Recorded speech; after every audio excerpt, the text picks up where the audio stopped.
Oh man, that song is just so good. How's everybody not super pumped up from that song? Jeez, it's so good. I can't wait till I have a live conference and I blast that song super loud and then I come out. That's gonna happen soon. Cool. So, hey, welcome everybody. Did we start recording yet, Nick? Bro, you missed my introduction and talking about that song. I'm recording it. I'm Oh, trying you to eat a are? cheesesteak at the same time. Oh, okay, okay. All right. So, hey, welcome everybody to another Monday night mastermind call. Thank you all really for taking your time to come hang out with me here today. Really just like overwhelmed with gratitude this week of how much support that I've received and people reaching out and actually just, this past week just sharing a lot of um beautiful gratitude moments with a lot of people this week. So I want to carry that energy forth. And if you guys are, want to share what you're grateful for today, feel free to put it in the chat or just kind of think about it in your mind. Just, give a couple moments to something that we're grateful for today.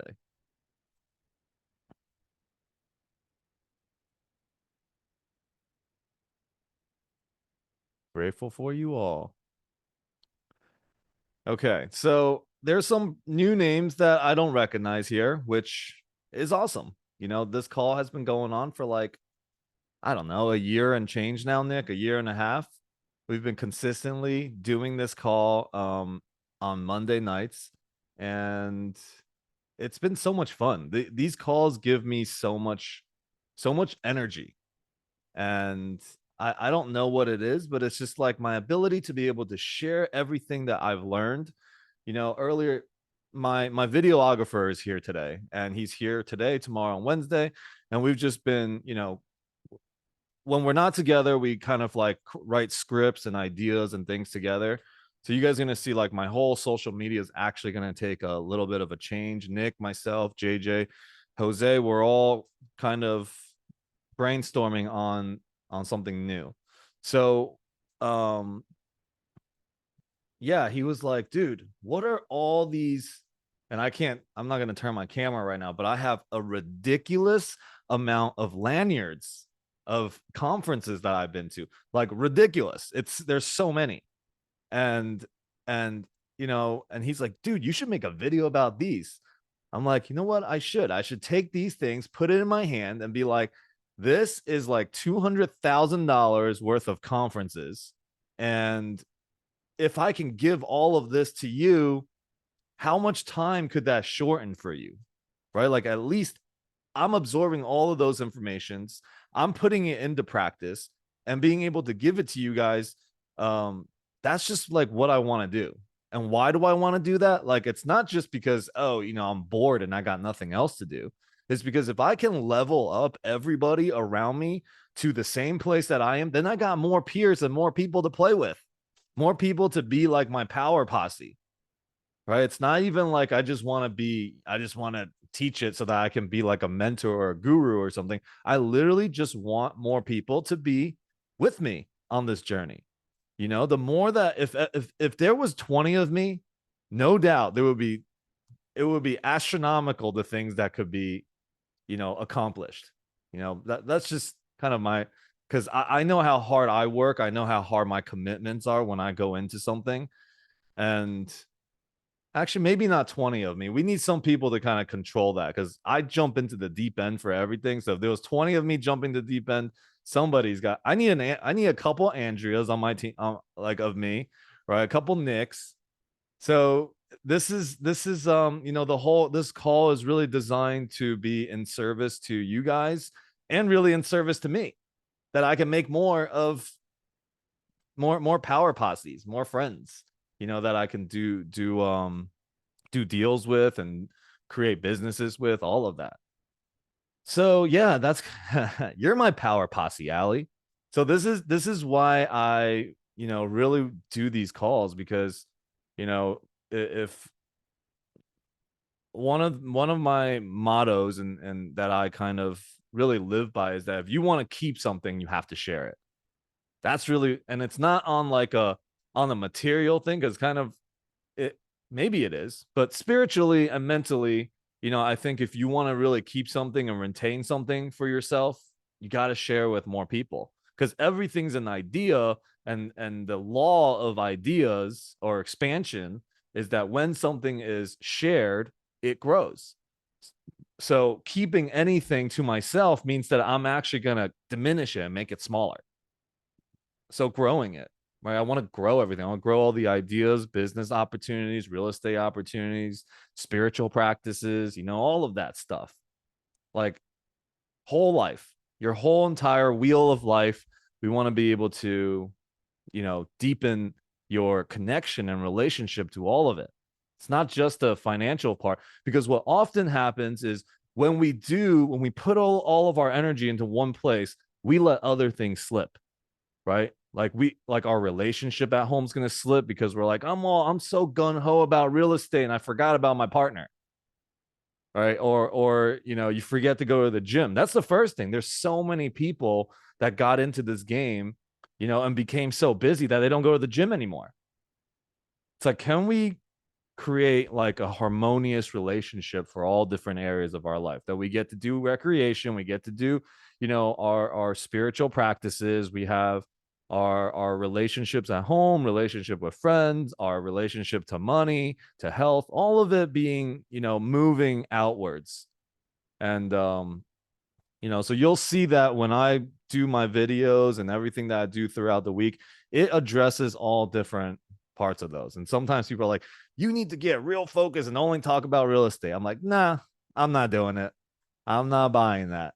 All right. Because it is. Sometimes people are like, you got to niche down. You got to start small, focus on this little target. My vision's too big. I can't contain it. And that's why I need teammates.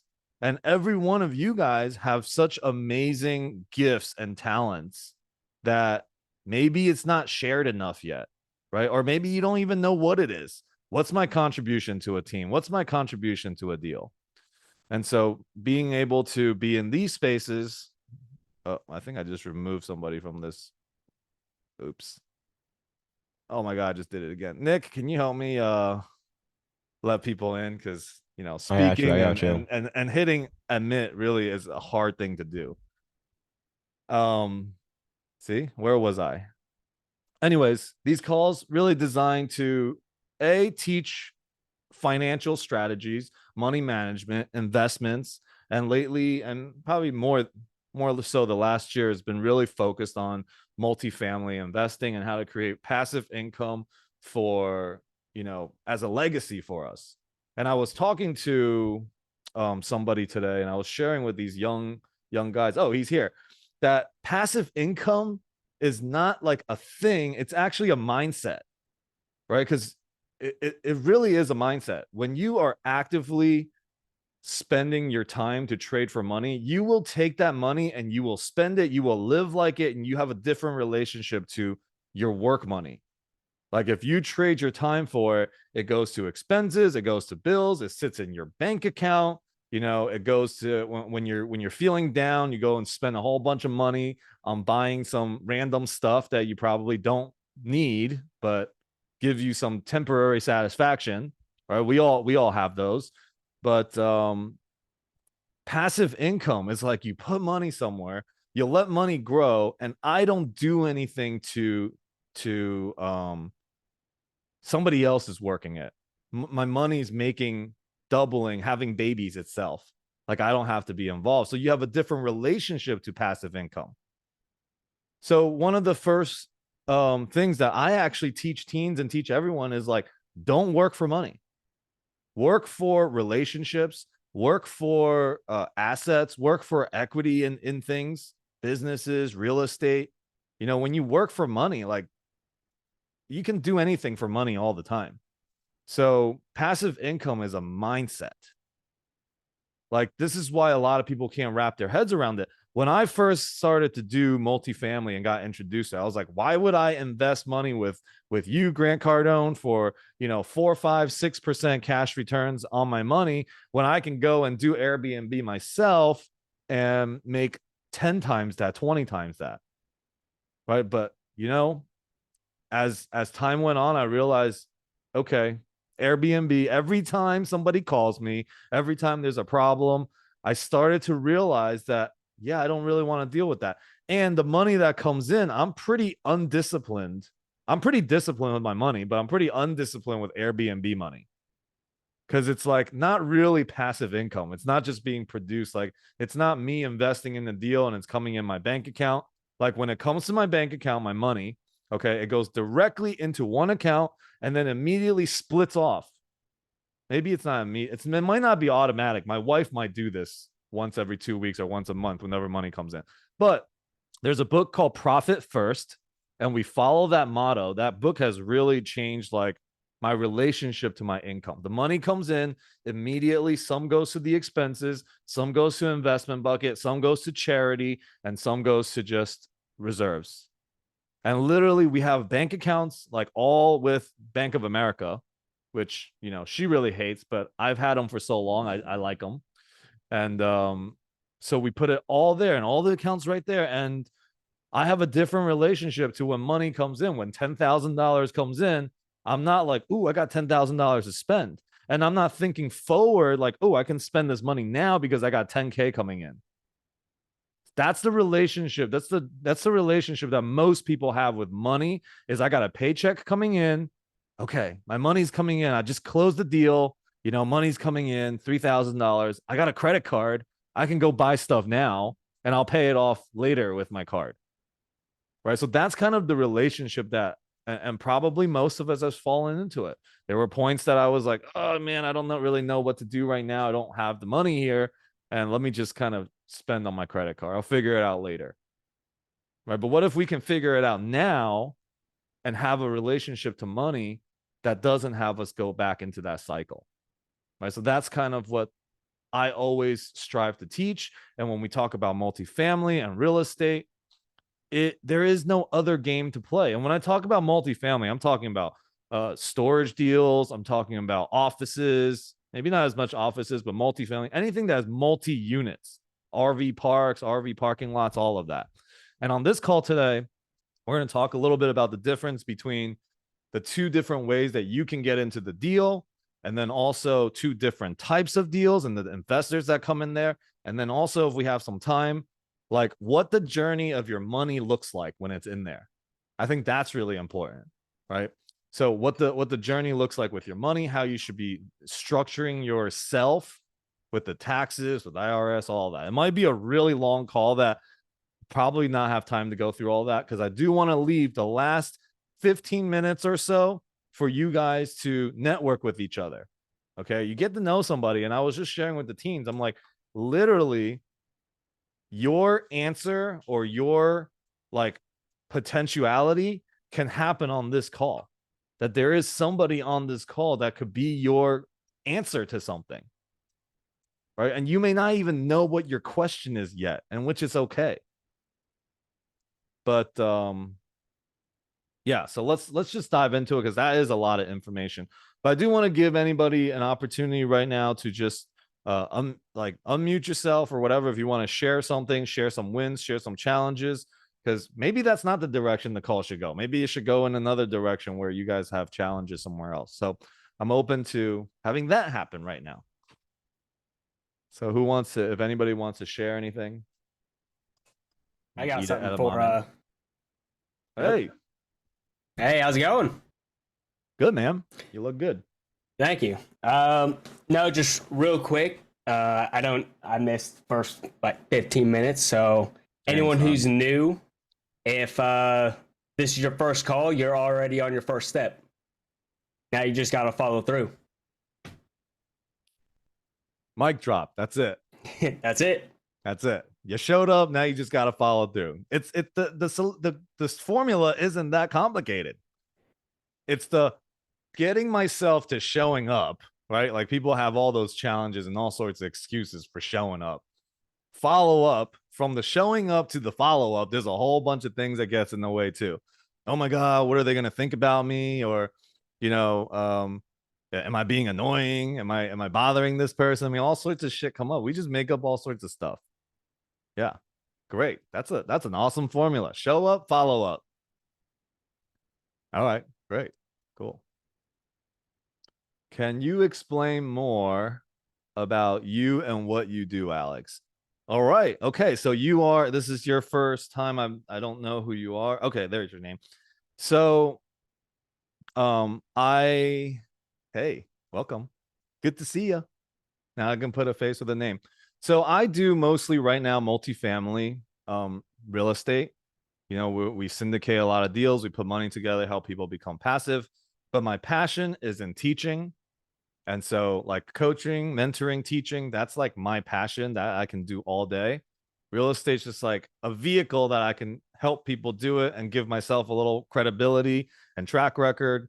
So, in the last 2 years now, actually, wait, we closed our first deal last year in May. Wow. I'm kind of like losing track of time. But in like a year and change, we've closed over 800 units, storage and multifamily combined.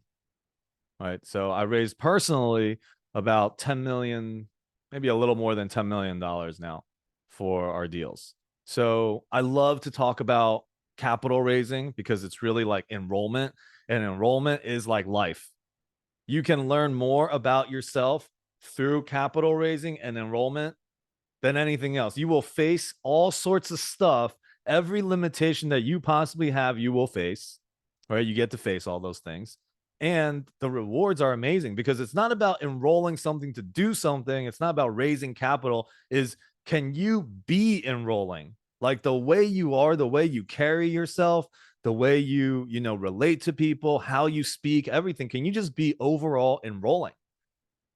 So many people invested into my deals, and I'm like, I want to be this like analyzer that want to show people numbers and stuff, but they're just so enrolled into whatever I'm doing. They're like, yeah, sure, cool, those looks good, how do we get the money in, right? And then like later on, like I'm doing investor calls and they don't even know what deal they're in. I'm like, oh, okay. So that's the thing. Can you be enrolling? Right? Can you do things with integrity, and over time people see the consistency of what you're doing so that you change people's minds and people have faith and they believe in you and they trust in you. You know, it's not even about the deal. There's so many deals out there. Every deal is probably pretty good or, around the same. Real estate is pretty safe if your fundamentals are strong. Like real estate's pretty safe. If we buy a $100,000 property for 20 grand, it's pretty safe to say in 5 years without doing anything, it will be worth 120K, right? Everybody can agree with that. In like 30 years, we're like, shit, I wish I bought 20 houses back 30 years ago. It was only 60K and now they're 600,000. Well, you're going to say the same thing 30 years from now, right? Because that's just how like pretty safe real estate is. 20K buys you a $100,000 deal.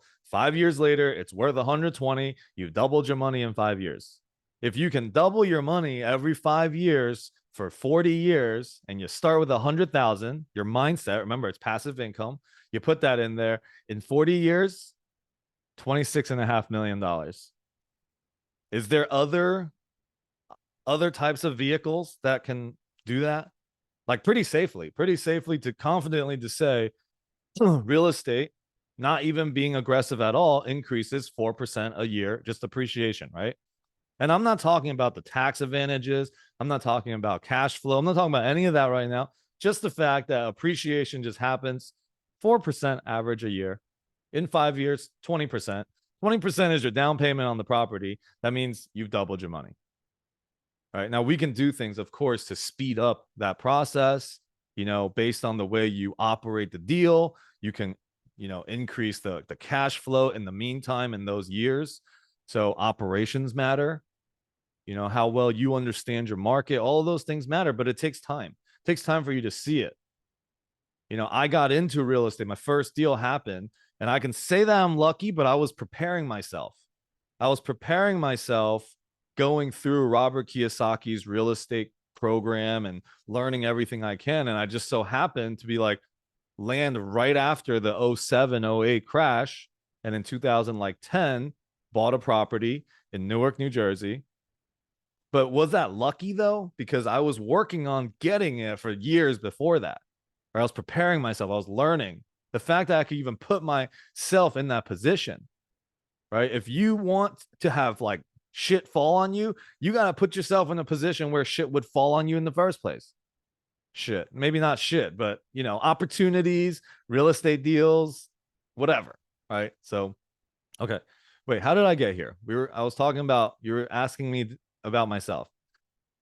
So hopefully through that, I've enrolled you into who I am. Right. I just talked about a bunch of stuff. Maybe the best way to say who I am, because I can name all the accolades and achievements and whatever and the failures, but you know, those things already passed me. The new me now is, you know, I just love teaching. I love being a mentor. I love being a coach. I love, you know, just supporting people and building community. So, and I love real estate because I think real estate is the best freaking vehicle for people to break out of the money game. And I think majority, 99% of the problems that anybody has and stress related, you know, health, physical sickness, all of that, it comes from money. It comes from working too much for money. It comes from having stress and arguing about money. You know, like if we can all just break free from that, what would the world like? What would the world look like? What would the relationships at home look like? You know, and what would like upbringings look like for children too? Right? Because I grew up with a lot of money trauma from my parents. And I had to break through that myself. And all of us have it. All of us have some sort of money trauma. Whether you lost the deal, you believed in somebody, or your mom said, you know, money it doesn't fall from trees, you know, or whatever it is. We all got it. But we have the opportunity every moment to be like, let me rewrite my story. Let me break the chains of my entire lineage. Because I don't want to be the person that's, you know, Ed Milet talks about this. Just the power of one more and being the one to break the chains. Otherwise, you will go through the same hamster wheel cycle, and then your kids are going to have the chance to break it. But why not you? Why not you be the one to break it? And nobody is too old to do that. KFC, a lot of the huge, biggest companies out there created by people that started them in their 70s. Okay. And one of my friends that's in her 70s, she actually said there's a study out there that says in your 70s is the most productive year of your life. The productive years, a decade of your life. I don't know. Maybe it's because we at some point recognize that we don't have that much more time to live. And we're like, we better do something impactful. And we realize that we can compress time. And when we get passionate and have a strong why behind us, we can achieve anything and get anything done. So, yeah, that's the like running around all the different directions version of myself. So good to meet you. That's you can follow me on Instagram at Alex Lovely as well. Okay, so you know, we do deals. We currently have a deal in Las Vegas. It's pretty cool. We host webinars and we talk about it on Thursdays as well. Yeah, great deal. But what I was going to talk about today, somebody else asked something, right? There were some more questions in here. Okay.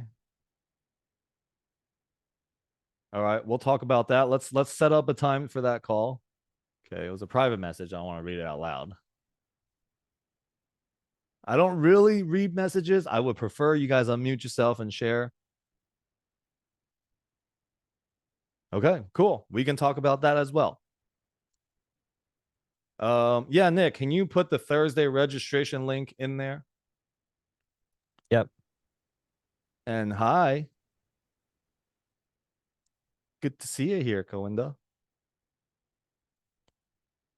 Okay, so the journey of investing in real estate, right? How do we get involved in this vehicle now? What does it look like? What are the different ways to be in multifamily or even smaller deals yourself? What are the ways to do it? And then active versus passive. Like I said earlier, it's really a mindset, right? Because now I'm like, yeah, I think what I want to do is I want to have all of my money with somebody else running deals at some point, right? I want to amass like 10 million, 20 million liquid. You know, we're building a couple companies that hopefully we can exit or we will exit $100 million companies. I'm going to throw all that into real estate and then just call it a day. I'm looking for people to take over the different calls that I do. I'm always looking for someone to replace myself. My motto is, how do I do more by doing less? And people are like, damn, you do a lot. How is that your motto? Because that's still my motto. I'm always looking. Nick knows. Nick works with me, and Andrea too. Yes. So there are two different ways that you can be in multifamily. You can invest in it. When I first started, I was like, yeah, I'm not going to start being an operator. I know how to operate. I've been in real estate for 16 years, but I'm not going to operate. I want the resources. I want to learn first. So spent like $160,000 learning. And then I invested a couple $100,000 with other people. Now, that might not be you, but it's fine. Get started and know what it's like to have passive income. Okay, I don't care how much it is. Like, just what does it look like to have passive income? Right? Like, who actually does anybody here have true passive income? You do nothing and it lands in your bank account every single month. Okay, 1, 2, 3, 4. Okay, a couple of people, right? 5, 6. Yeah, okay. So some people have it. You know what it looks like when you have like 10, 15, 20,000 come in a month like that? That is when you really, literally, you could go after anything and you won't be afraid to fail. And I wish that everybody can have that level of courage. You aren't your W-2 job. I'm pretty sure your answer to your W-2 job will be really easy if you had 20K a month coming in passively. Right. And now, like, it's like, how do we get there? How do we get there? And I still think multifamily on the general partner side now is one of the best ways for you to get there as well.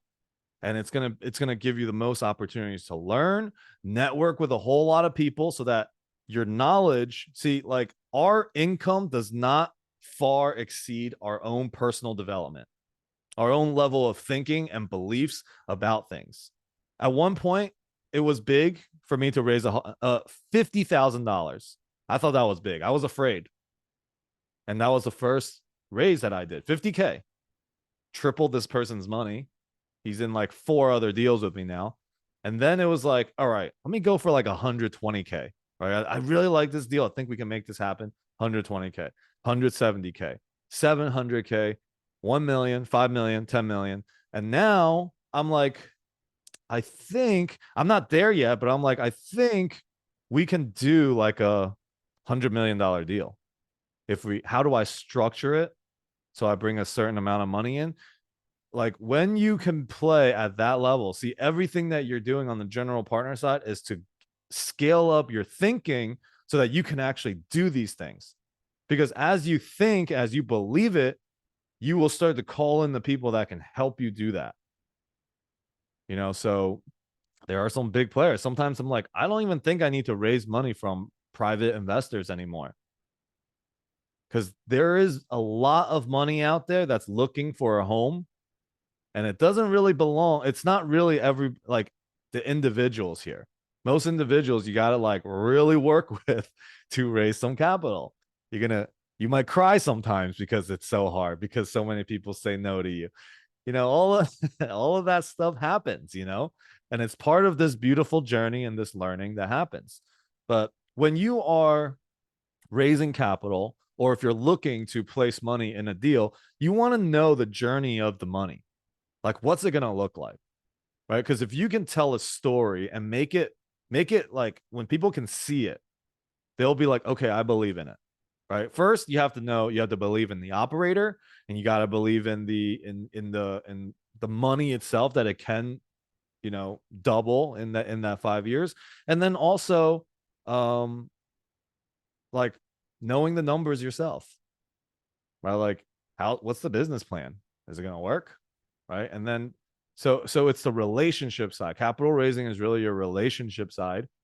And, I was talking to a friend today about capital raising. And one of the things you want to do is you want to enroll and raise capital without putting a lot of pressure. right? Because if your own, and you don't want to put yourself in a situation where your back's against the wall. Now, obviously, there will be times that will, but those are the times that you're going to really challenge yourself in being able to stay composed and knowing that I'm still looking to serve people the best. When you're thinking about your investors, and I'm talking from the capital raiser side, and I'll talk on the other side after. When you are raising money from somebody, they need to know and they need to trust you, right? So if they don't do it, it means that in the relationship between you and this person, there gets to be something deeper. Oftentimes, I raise capital and we don't even talk about a deal. Like I'll speak about the deal. I'll say, yeah, this is what we're doing. And if they don't respond to that, like there are key points that allows you to go deeper and deeper with somebody.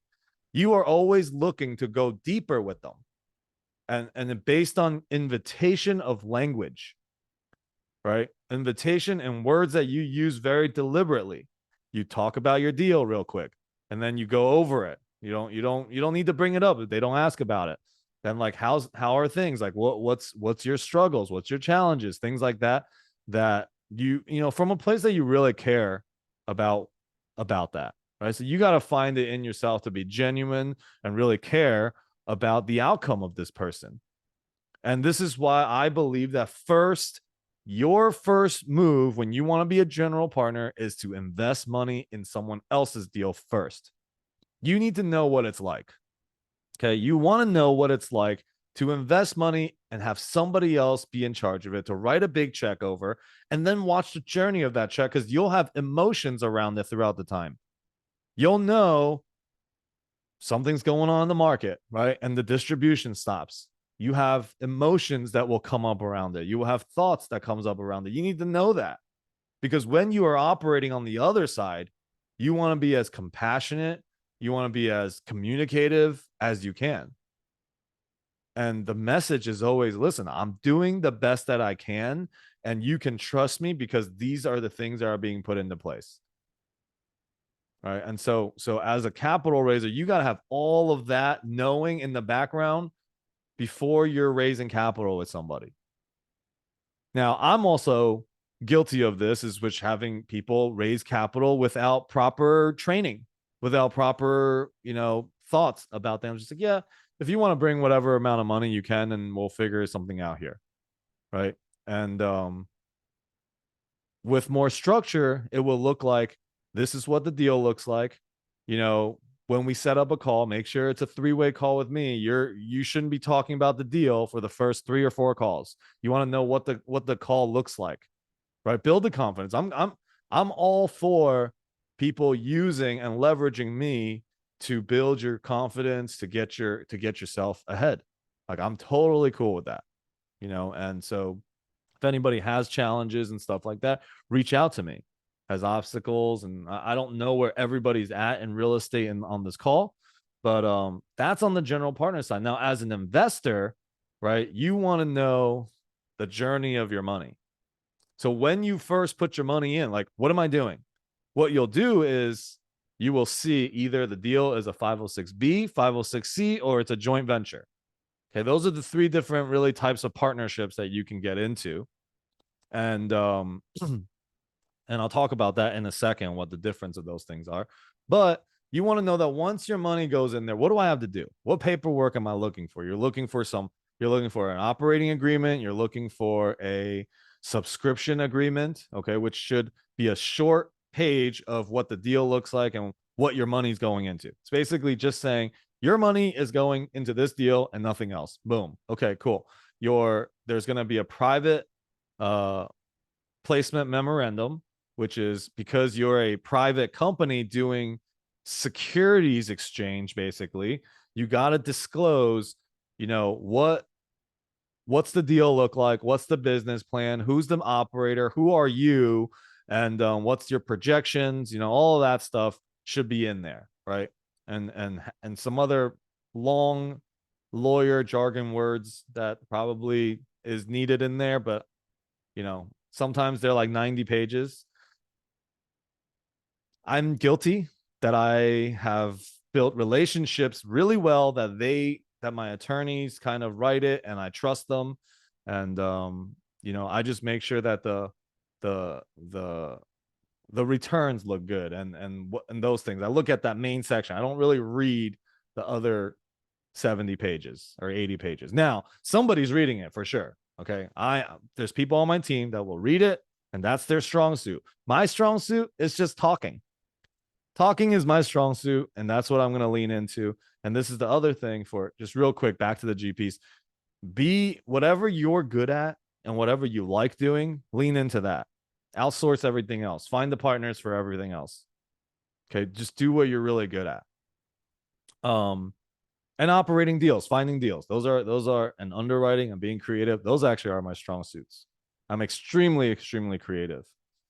And so as a limited partner, your money goes through, it should be an investor portal. Okay. So a deal like an operator should have some sort of investor portal. As long if it's a JV deal, maybe not. It's just a quick 3 or 4 people come together, buy a deal. That's just a simple operating agreement. Okay. But in a bigger deal like this, where investors are coming in, there should be a portal where everyone can sign up. Okay. See where the documents are, see what the deck looks like, what the returns are. And when they log into their portal, it should say how much percentage they own on the deal, right? It should show the amount of money that they put into the deal. And then it should also have the K1s should go there. Your, other information should go in there. All the distributions go right there, right? You basically make it simple. That's what a investor portal will look like. All right. And then you put your money in. You just wire your money in, basically with those documents. You sign it. You're good to go. And your money goes into a deal. Now, when it goes into a deal, what happens is it will sit there until the deal goes into closing. That money will only be used at the closing, not for inspections, not for plumbing, not for anything else that happens in there. Right? It's literally just sitting in there and will only be used specifically for closing. Okay. So that's the journey of your money so far. And then once it's in the deal, you should expect somewhere around 6 to 10 months, some longer, depending on the business plan of the deal, of receiving your first distribution on the deal itself of your money. Now, the reason why you wait that long is because the transition period, okay, the first 3 months as a general partner, you don't normally want to do anything. You want to just watch the business and see where the holes are and have and work with your management company on getting them on board and smoothly as fast as possible.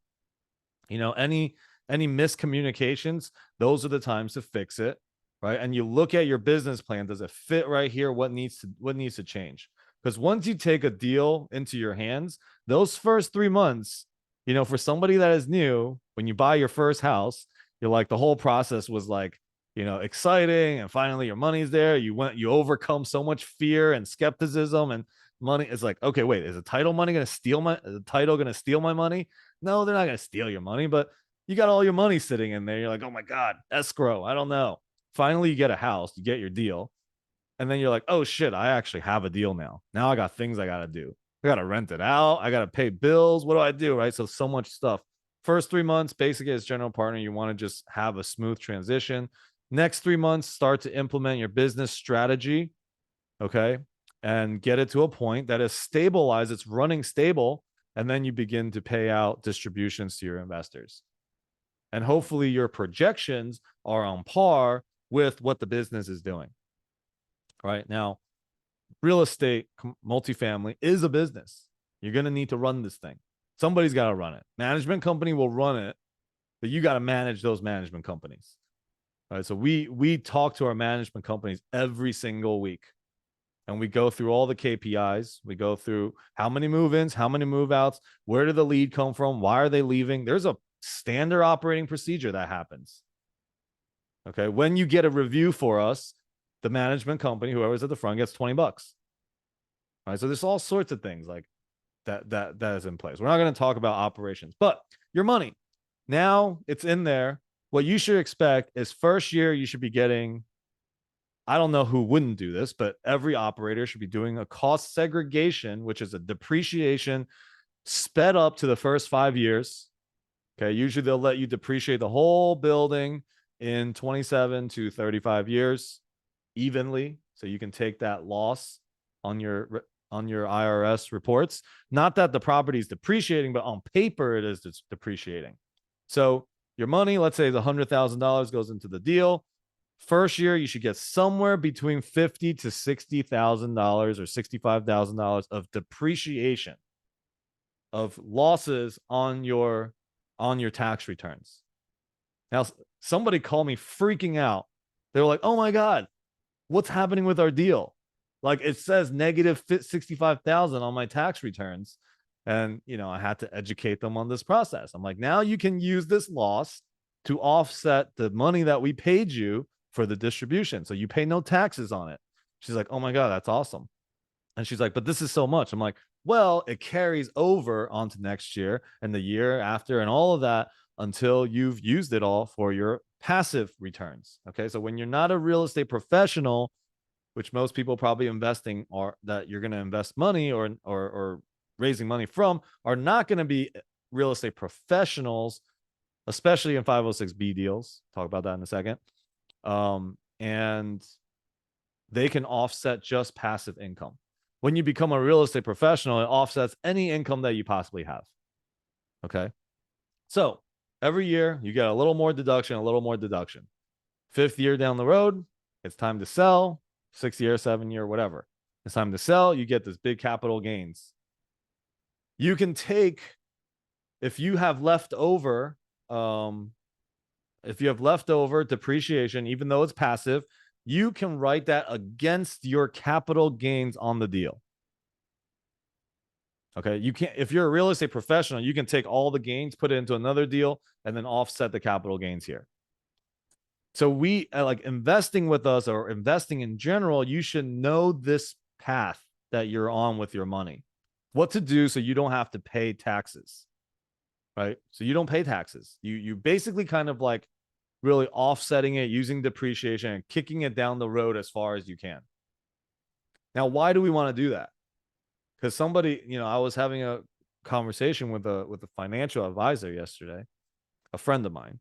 We always go at it because I just don't believe in it, but I'm very open. I'm very open. All this planning and, I'm like, okay, so what do you do? He's like, okay, well, so people invest money with me. Then I go give it to one of the bigger institutions that manage money. I'm like, oh my God. And he's like, yeah, we have real estate in there too. I'm like, what are they, REITs? And he's like, yeah, REITs. I'm like, oh my God. So now you got like 6 people in between the real estate deal and the freaking investor that gets money. It's like, where's the money? Where's the money that's going to be for the investors? It's like, oh, maybe in like 20 years, they'll get like 6%. Like, yeah, sounds amazing. But you don't have to pay taxes. Yeah, I don't pay taxes either. Right. And the reason why REITs is real estate, something, it's a paper that says you own a piece of a portfolio of an asset, something like that. Basically, it's like a stock, but for real estate. I forget what the actual acronym, like, or whatever it is for it. REITs, real estate. Yes, there it is. Real estate investment trust. I think that sounds close enough. So something to do with real estate, but it's a piece of paper. Okay. You don't get the depreciations. You don't really get anything. You get it like it's a piece of paper, like it's a stock. Because it's easy to invest in. And you can invest 5,000, you can invest small amounts in there because it's just a piece of paper that says you get this little piece. And it's so complicated. And when I'm hearing about all of that, I'm like, who the hell's regulating all this? Right? Who actually knows? Like, they got to file these papers and all that, but there is so much money, billions of dollars going in there, and they're just making deals with other people and other things are happening. Who's like monitoring that, like your little $5,000 fits in there and belongs in there somewhere? Anyways, beyond my scope of comprehension, and why it happens. So anyways, back to your money going down this journey. So yeah, 5 years down the road, double. Great. Let me take this, put it into my next deal. Now you have double the amount, and then 5 years later, double, 5 years later, double, 5 years later, double. When you're at $26.5 million in 40 years, pretty sure you've made a difference in the whole chain of your family lineage, right? And even if you had to pay a large amount of taxes for whatever it's called when you pass away and you gotta pay taxes, inheritance tax. Okay, they're talking about decreasing the amount of money you can exempt for your inheritance tax. So here's how like upside down our government and policies are. And if you kind of just look at those things, you're like, yeah, I can't trust any of those guys. They just put how much money do they increase in our economy? A crazy amount, right? How is it that inheritance tax is moving down from 11 million to 5 million exemptions? 11 million to 5 million. So now there's more money in the pool, and they're lowering what you can exempt. Like, wouldn't logically be like, well, there's more money in the pool, we should actually increase what you can exempt, right? Like, it's so backwards. And this is because our government and banks, they would not give themselves a loan if they had the criteria that they gave us for everything we're doing. Their business plan, all of it upside down, everything's in the red all the time. Nothing's ever positive, right? And they just we'll just print more money. So we have to look out for ourselves in terms of like, let's not just hand it all to institutions and have them like just do whatever they're doing with our money. And hopefully we have some money when we retire. Like, do it through something real, something that you can go visit, right? You invest in the storage deal, you can go and touch it, right? Today we had 2 investors go to our 300 unit storage deal in Florida and go make videos and film themselves and stuff around the deal that they have. I'm like, awesome, enjoy. Right? Like, we let the property management know, like, hey, we got 2 investors coming in there, they want to see our property, and they get like, more preferred treatment. It's not just like some random person walking in, but own something real. Okay, so let's see. Now that's the journey of your money. And I'll take, if anybody has questions, feel free to just raise your hand or unmute yourself, whatever. Interrupt me. That's cool. 506B, 506C deals. 506B is for friends and family. It's called the friends and family regulation. Basically, it's because they say you got to have some sort of substantial past relationship with the person. Who knows what the hell that even means? But people have, different ideas about it. You got to know somebody for 60 days. You got to have multiple conversations. Everybody just makes that shit up. But you got to have some sort of relationship with them.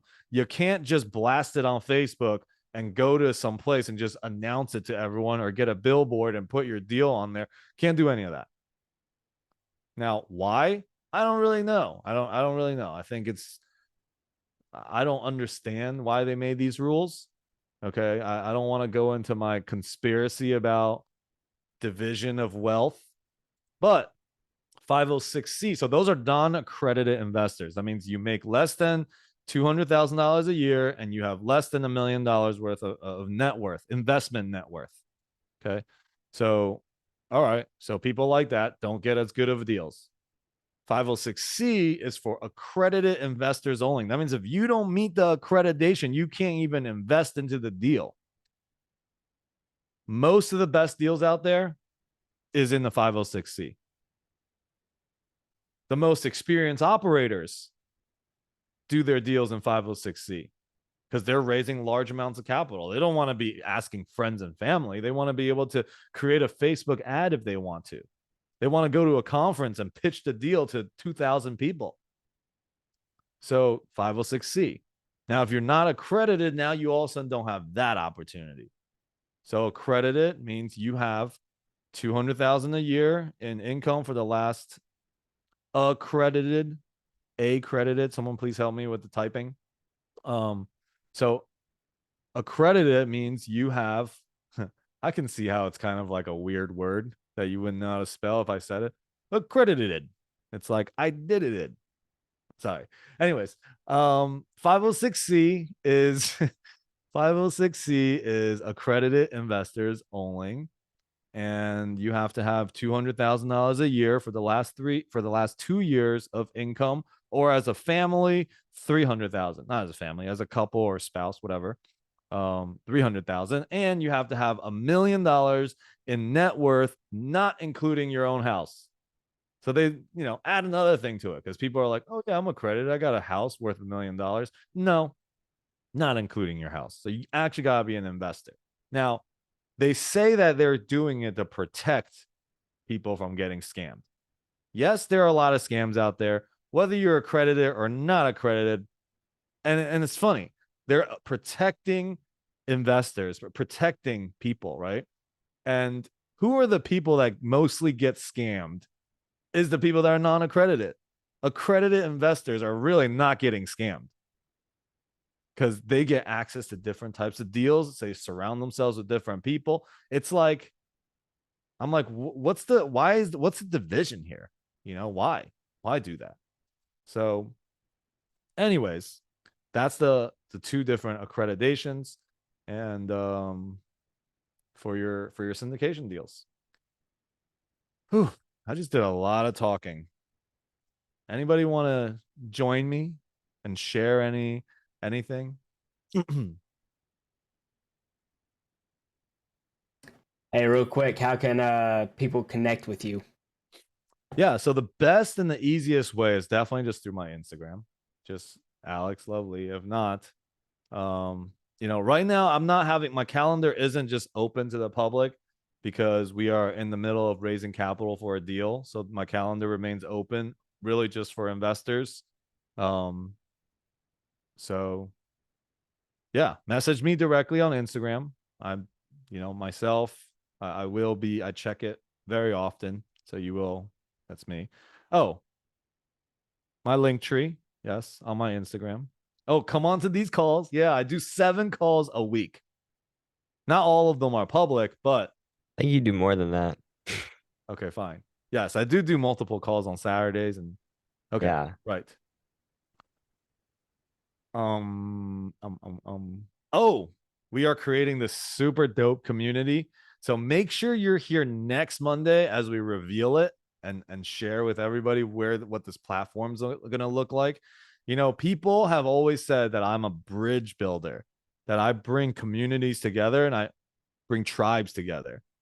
So I have created a platform that is going to be for that. We are creating our own little TV show. It's not on TV, I guess. A computer show? That sounds weird. Okay, we're making like a little TV show series that's gonna be on that place as well. And it's gonna be, a lot of it's gonna be on underwriting, and it'll be really cool. So I hope that most of you guys get to join us there. I'm really, really excited about it. Other questions, other thoughts?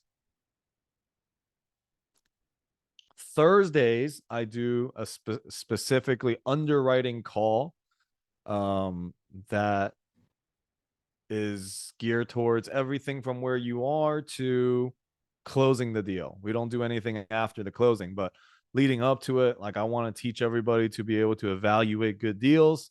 And as I believe that as other people have wins in this industry, it's also helping me, and it's helping create more education across the board. And so I want to create a community where, we bring tribes and communities together, and the encouragement is that you begin and form your own community also, like on our platform, using our like our community to at least to build on, so you have a beginning, like you got to step up than just building it out on your own. And as you build a community, it grows a larger community, and more communities come together in there. It's like, I don't know, maybe I'm onto something. The world needs more of that. Yeah. Multiplying by the power, not the multiples. Yeah. I did have a question for you. So, if we find a deal we're very interested in, or one present you, how we go about bringing you the information? Yeah. Just bring it to the call, or is there a certain way? Yeah, I would, listen, if you're committed to reaching out to me, then you can find me pretty easily. I'm not somebody that is hard to get in touch with. right? So I use the message me on Instagram as the first gate, I guess, because if people wanted to enough, they will do that, right? They will just be there. Now, I used to give out my phone number, but what ended up happening is people would put my phone number onto some list that, like, I'm getting text messages on, which, I'm like, dude, I got to opt in for you to put me there, right? So, we have a CRM company too, so we understand it. And but we want to do everything like right, we don't want to be just spamming people. So I don't have my phone number out there just like that, but I'm very easy to get in touch with. And you know how to get in touch with me. I'm pretty sure you have my number. So Yeah, I'm just all right. asking for the general, for the Oh, new okay. people here. I got it. I got Yeah, it. I got all your information. Okay, let them ask the question. If they got the question, let them ask it, because you don't need to ask it for them. You can, if you got a deal, send it to me. All right, we'll talk about it. Okay. All right. Now there's a very long line of deals. See, I don't even have to go out seeking for deals anymore. It comes to me. But if you tell me how great it is, I could be bought into putting your deal to the front of the line of what I'm looking at, for sure. Just how enrolling can you be? Who else? Let's see. What do we put on the flyer that we were going to talk about today?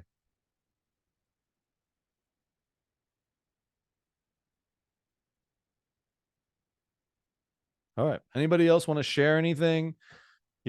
Share about yourself, whatever. Anything goes here.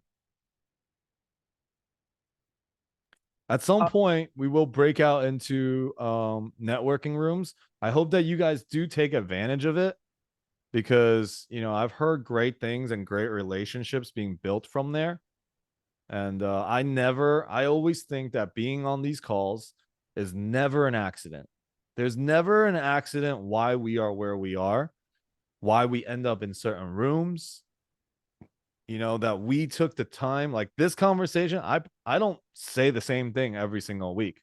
Now, some things are pretty similar, but you got to witness and be here in this moment with me and with the other people that have been here and that are gone. But, there's a reason. There's a reason why you're here, and explore that, right? Be in that like curiosity state, like,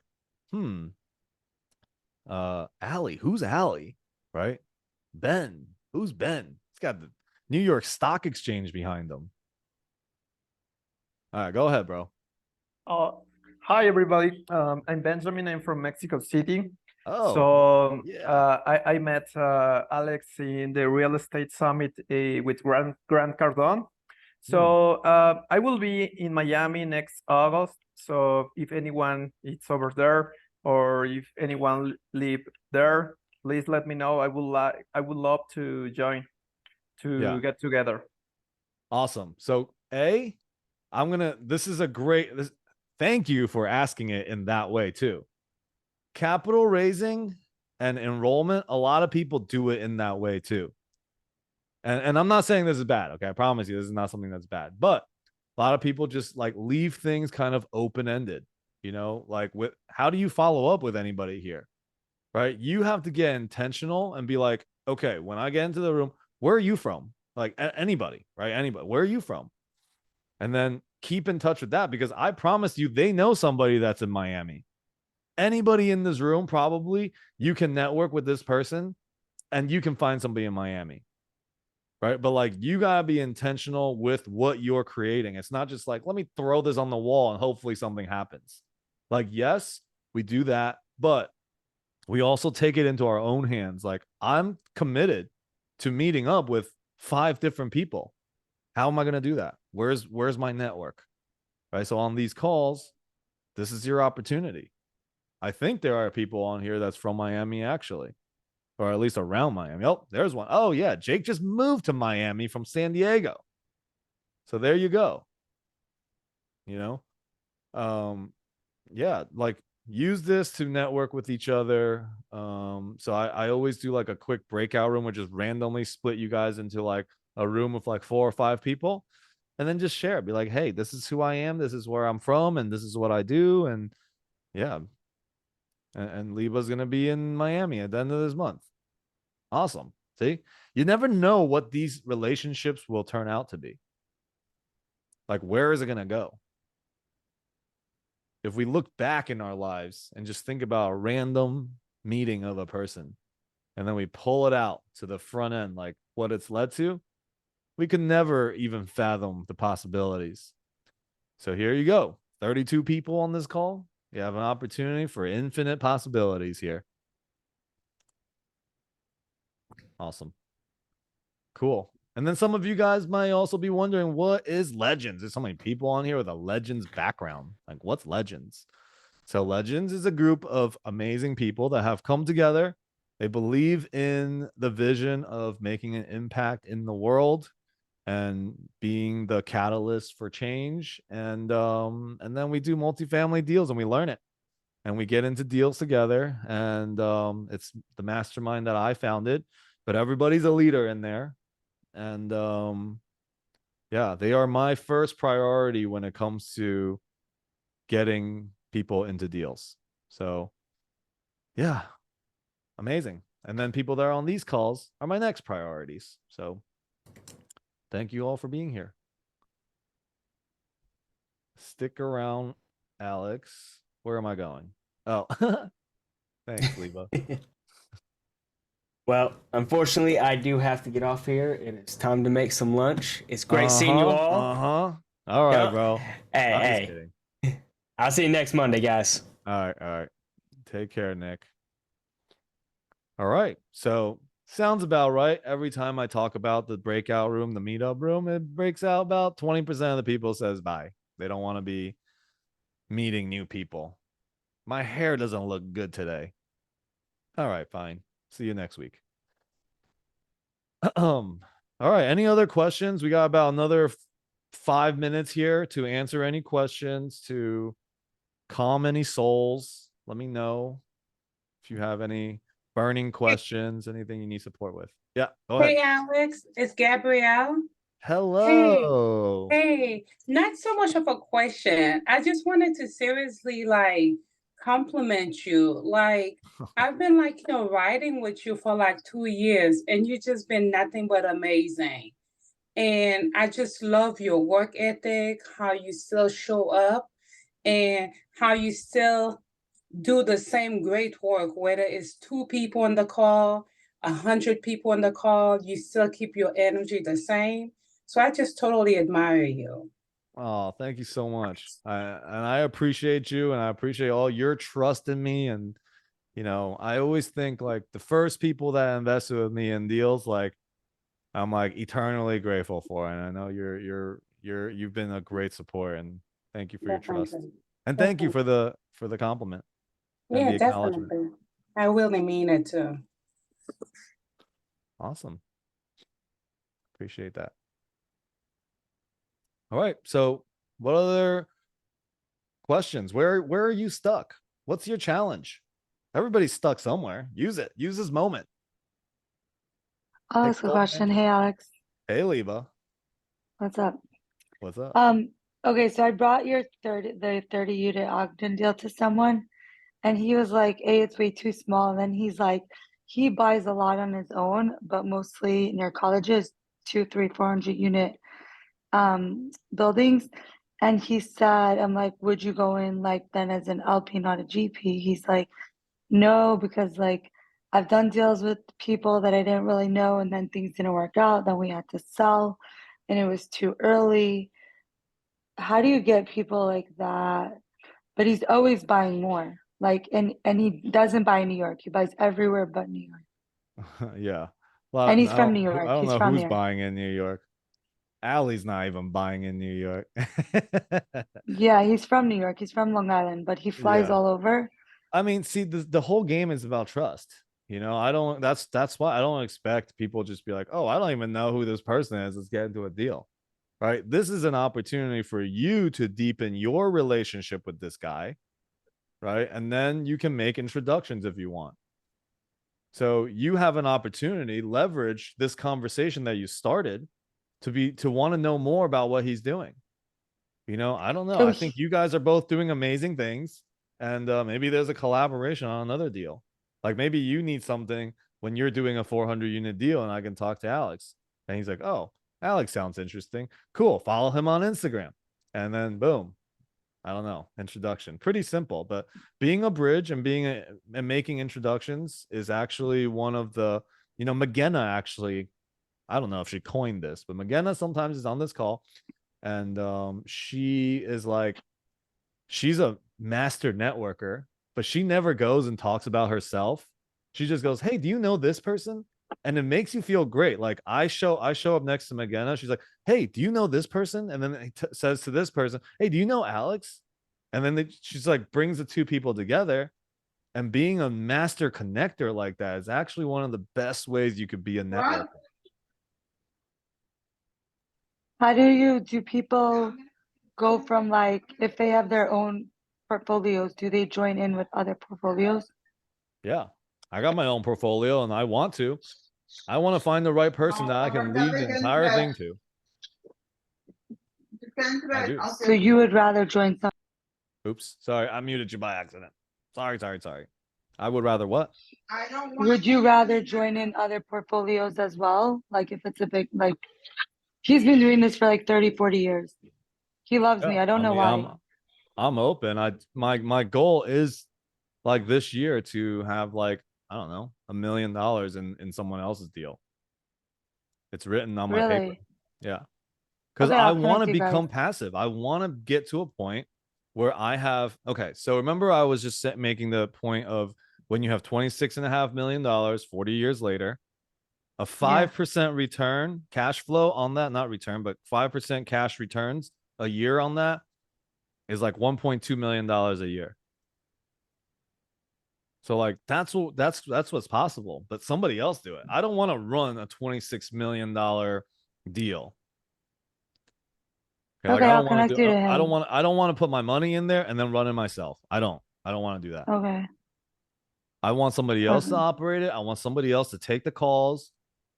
But for me, it's like I gotta trust Well, he them. doesn't run them. He has management companies everywhere. Yeah, well, he's gonna need to run it. He's gotta run the management company.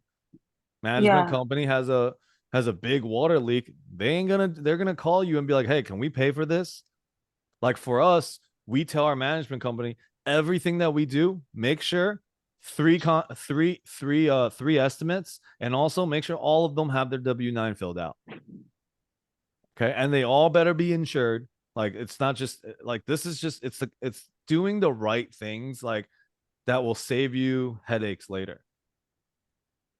It's not worth paying a little bit less to work with somebody that's not insured, that we can't write it off because they didn't put their W-9 in there. I don't know, all of that. So yeah. Yeah. He doesn't fly solo, by the way, for whoever wrote that. He has a big company. He just, Listen, at the end of the day, yeah. use this as an opportunity to deepen your relationship with this person. Be curious. Hey, how do you do it? I would love to know more. I would love for you to look at what Alex is doing. Tell me if he's a good dude or not. If he knows what he's doing. I don't know. I'm open to feedback because somebody else is probably doing it better than me. I would love to learn. That's why I'm in 4 different masterminds. I learn from the best that I can get around. Because I got 10 million of investors' money. I better be doing everything I can to be the best version of myself and be the best operator that I can be. And then now I got mentees and students that are learning from me. And I know that eventually I want them to be running these deals. I want them to take over. And I want to be traveling with my wife and do a Course in Miracles calls every day. That's it. That's all I want to do. In the meantime, I do this. And I love it. This Cool. is not I'll work get for you me. more info. All right. Cool. All right. Last questions, or we're gonna break you guys out. All right, get a chance to know each other, where you're from. It's only gonna be about 10 minutes, so give everybody a chance to speak. and capitalize it. You're already here. All right. Just like see what doors are possible for you. You know, get to know each other a little bit. You might actually have some fun. Okay. I'll The see you rooms guys are back in open. like 10 minutes. Go ahead, Nick. Break them into like 5 people a room. Yeah, I opened it. Everyone's good to go. Bye recording.